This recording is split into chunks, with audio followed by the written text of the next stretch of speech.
Bismillahirrahmanirrahim. Assalamualaikum warahmatullahi wabarakatuh.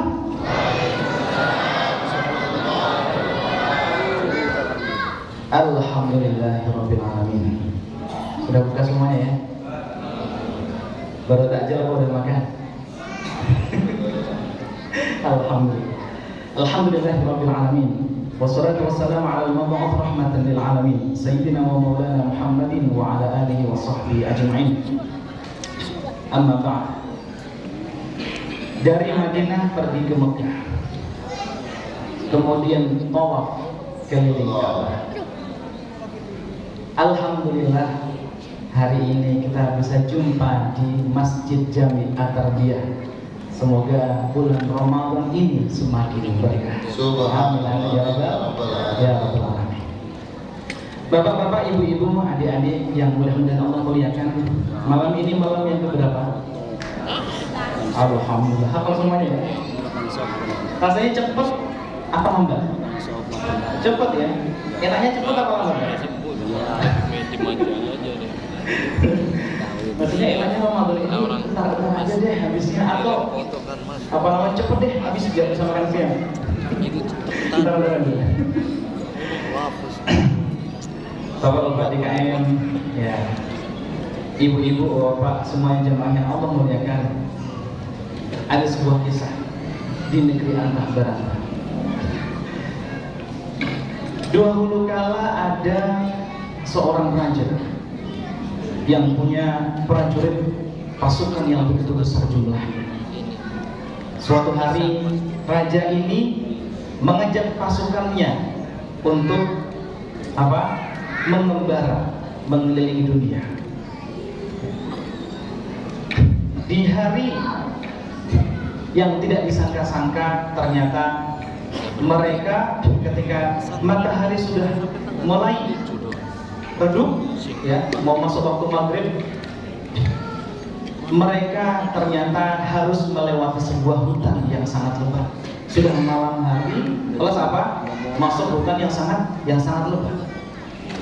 Dulu belum ada senter ya sekarang ini, atau ada listrik seperti sekarang ini. Kemudian ketika setelah melewati hutan itu, kira-kira setengah jam melewati hutan, ternyata di depan mereka itu ada sebuah sungai yang lumayan deras.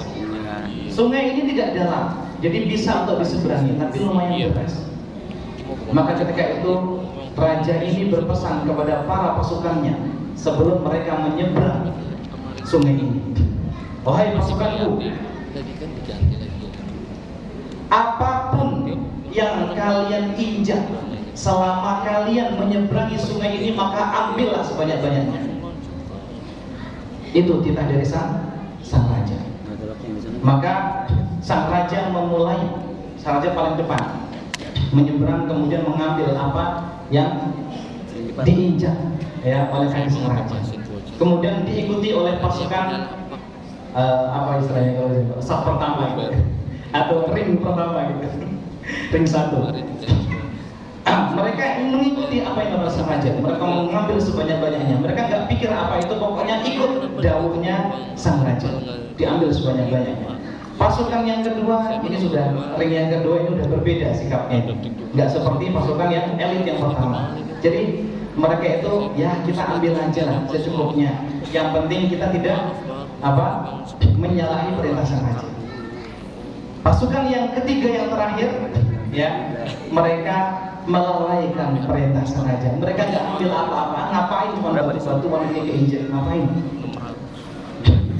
Maka kemudian mereka semua melewati sungai ini, dan setelah melewati sungai itu mereka masih melanjutkan perjalanan karena malam hari. Ya, dan tidak ada pencahayaan waktu itu. Bulan pun enggan untuk menampakkan wajahnya sinarnya. Maka kemudian ketika pagi hari tiba, kemudian fajar mulai menyingsing, ya, maka sang raja kemudian berkata kepada pasukannya, wahai pasukanku, wahai prajuritku, sekarang silakan buka isi kantong yang tadi malam kalian ambil, yang kalian injek dari sungai itu. Maka dibukalah, masing-masing membuka isi kantong yang mereka ambil dari sungai yang mereka seberangi tadi malam. Maka pasukan ring 1 Mereka ketika membuka karungnya itu, mereka terkaget-kaget. Masya Allah gitu. Ternyata apa? Mereka menemukan emas dan berlian ada di dalam karung itu. Maka mereka bersyukur luar biasa, berterima kasih kepada sang raja. Pasukan yang kedua, mereka hanya mengambil secukupnya saja, yang penting tidak menyalahi perintah sang raja. Maka mereka pun menyesal. Ya, tahu ini raja kenapa sih nggak ngomong kalau yang kita injak itu adalah emas dan permata? Maka pasukan yang kedua ini mereka menyesal, padahal mereka sudah ngambil. Pasukan yang ketiga lebih lagi, lebih daripada menyesal. Kenapa mereka tidak mendapatkan apa-apa? Jamaah yang mudah-mudahan memuliakan, kisah itu fiktif sebenarnya, tetapi nyata pada hakikatnya. Kenapa? Begitulah Ramadan yang sedang kita jalani.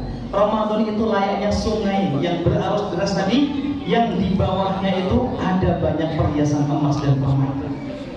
Kalau raja tadi, raja hanya meminta ataupun menyuruh pasukannya untuk mengambil. Raja tidak memberitahu apa isinya, apa yang mereka ambil.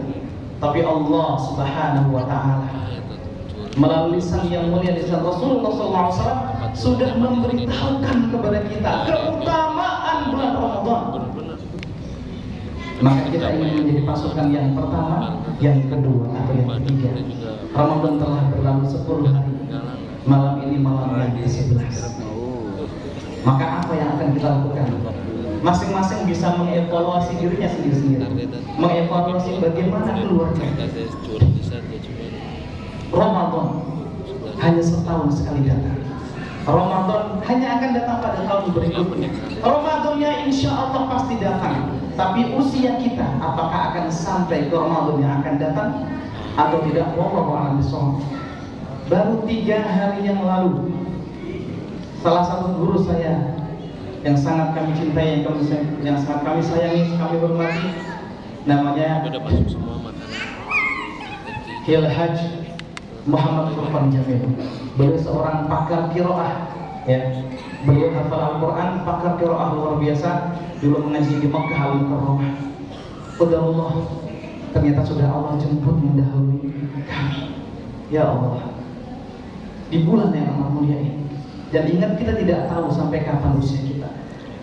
Mungkin sebelum kami tutup, ada sebuah kisah lagi. Kalau ini kisahnya bukan fiktif, ini kisah nyata yang terjadi pada zaman Rasulullah SAW. Ada seorang sahabat yang insya Allah sudah familiar namanya. Nama sahabat itu adalah Thalhah bin Ubaidillah. Ya, ada namanya Thalhah di sini. Sahabat Thalhah bin Ubaidillah adalah salah satu sahabat yang sudah distempel masuk surga. Ya, sudah dijamin masuk surga. Suatu hari sahabat Thalhah ini bermimpi. Dalam mimpinya sahabat Thalhah ini sedang berada di depan pintu surga. Nah, di mana surga itu? Kita coba akan bayangin. Dan di sana beliau sedang berada bersama 2 orang sahabat, sahabat A dan B. Tidak disebutkan nama sahabatnya. Sahabat A dan B ini dulu masuk Islamnya sama-sama. Kalau bapak ibu itu kan saya rasa mungkin 95% ini dari lahir sudah masuk Islam, ya kan? Ya. Jadi kadang-kadang saya bertanya-tanya, kalau ada orang mu'alaf, saya mu'alaf kapan masuk Islamnya? Ya sudah 10 tahun yang lalu. Saya mu'alaf 15 tahun yang lalu. Nah itu para sahabat itu mu'alaf semuanya, kecuali yang lahirnya orang tuanya sudah jadi seorang Muslim gitu. Ya. Jadi apa namanya? Mari sama-sama kita meningkatkan kualitas diri kita. Coba dulu Umar bin Khattab radhiyallahu anhu, bagaimana kasarnya terhadap Islam, terhadap Rasulullah SAW. Tapi ketika mu'alaf masuk Islam, ternyata menjadi pemimpinnya umat Islam, Amirul Mukminin. Kembali ke kisah tadi, bahwa dia sahabat Thalhah ini bersama 2 orang sahabat A dan B. Sahabat A dan B ini masuk Islamnya sama-sama bersyahadat di depan Rasulullah SAW. Qadarullah, ternyata sahabat A dan B ini wafatnya tidak bareng. Ya, sahabat A ini wafat lebih dulu. dan wafatnya tidak main-main, wafat dalam keadaan jihad fisabilillah, sedang berperang ya, menegakkan agama Allah. Sahabat B ya, ini wafatnya setahun setelahnya, dan wafatnya itu biasa-biasa saja, sebagaimana orang mungkin wafat di tempat tidur karena sakit, ke rumah sakit dan sebagainya. Tapi ada hal yang aneh yang terjadi di situ. Kenapa? Ternyata ada seruan dari malaikat. Malaikat itu memanggil siapa? Sahabat B untuk masuk surga duluan. Bukan sahabat A yang wafatnya apa? Syahid dan Allah Subhanahu wa taala. Melihat hal itu kaget ini siapa? Sahabat Allah bin Ubaidillah. Maka kemudian beliau terbangun dari mimpinya, kemudian diceritakanlah mimpi itu kepada sahabat yang lain, sampai kemudian sampai ke telinga mulia Rasulullah SAW, kemudian dikonfirmasi kepada Nabi Muhammad SAW. Wahai Rasul, apakah betul mimpi kami ini, mimpi saya ini? Maka kata Rasulullah SAW, apa yang kalian herankan? Memang seperti itu. Bukankah sahabat B ini walaupun wafatnya bukan jihad fisabilillah, bukankah dia hidup setahun, masih punya usia setahun setelah sahabat A? Betul wahai Rasulullah. Bukankah beliau sahabat B ini menemui bulan Ramadan dan memaksimalkan ibadahnya? Betul wahai Rasulullah. Itulah kuncinya. Ternyata orang yang serius Ramadannya, walaupun hanya sekali Ramadan, bisa mengangkat derajatnya lebih daripada orang yang wafat jihad fisabilillah. Maka jamaah yang Allah Subhanahu wa taala, mati di jalan Allah Subhanahu wa taala adalah sangat luar biasa. Tapi sungguh lebih naas lagi matinya orang yang melalaikan keutamaan yang Allah berikan pada bulan Ramadan. Kita semuanya masih hidup, semuanya masih bisa makan kolak semuanya. Ya. Maka mari sama-sama mulai malam ini kita tingkatkan lagi semangat kita untuk beribadah kepada Allah Subhanahu wa taala. Semoga Allah memberkahi semua ibadah amalan kita semuanya, Allahumma amin. Jazakumullah khairan. Assalamualaikum warahmatullahi wabarakatuh.